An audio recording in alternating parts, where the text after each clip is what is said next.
কুমিল্লার দেবিদ্বার উপজেলার সিদ্দিকুর রহমান ২০১৪ সালে ওমানে গিয়ে ক্ষতিগ্রস্ত হয়ে ১ বছরের মাথায় ফিরে আসেন দেশে। পরের বছর ভাগ্য ফেরাতে যান মালদ্বীপে।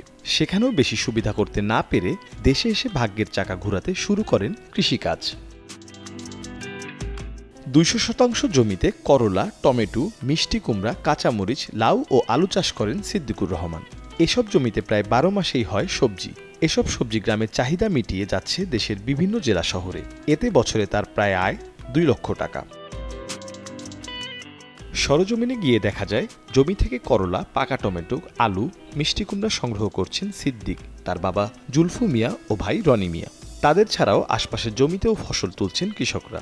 ফলন তুলে রাস্তার পাশে বস্তায় ভরে স্থানীয় বাজারে নেওয়ার প্রস্তুতি নিচ্ছেন তারা। আমি ১৫০-২০০ শতক জমি করি, এর ভিতরে আলু করি, টমেটো করি, করলা করি, বিভিন্ন সবজি করি।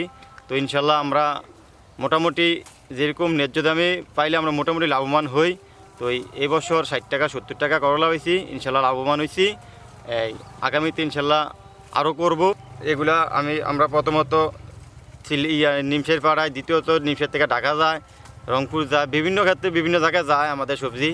তো ইনশাল্লাহ এরকম দাম থাকলে আমরা লাভবান হব ইনশাল্লাহ। এখন যে কোনো ব্র্যান্ডের পুরাতন এসি বদলে নতুন ওয়ালটন এসিতে উপভোগ করুন 25% ছাড়। ভালো হয়েছে, গতবার তুলনায় এবছর মাল আমাদের ইনশাল্লাহ ভালো হয়েছে। আল্লাহ দিলে মালের সাইজ ভালো আছে, দামও ন্যায্য মূল্য পাইতেছে। গত বছর আমরা অনেক টাকা লস খাইছি, প্রায় ২ লক্ষ টাকা মতো লস খাইছি। আলহামদুলিল্লাহ আমরা যে কৃষি যারা আছি মোটামুটি এখন বর্তমান ভালো আছি এবং মোটামুটি মাল লাভবান আছে যে বিক্রি করছি, যাই আলহামদুলিল্লাহ আল্লাহ কাছে।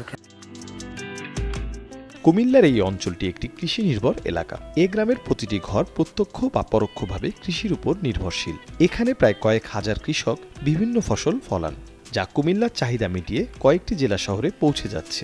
জেলা ও উপজেলা কৃষি অধিদপ্তর বিভিন্ন দুর্যোগে তাদের সহায়তা করে আসছেন।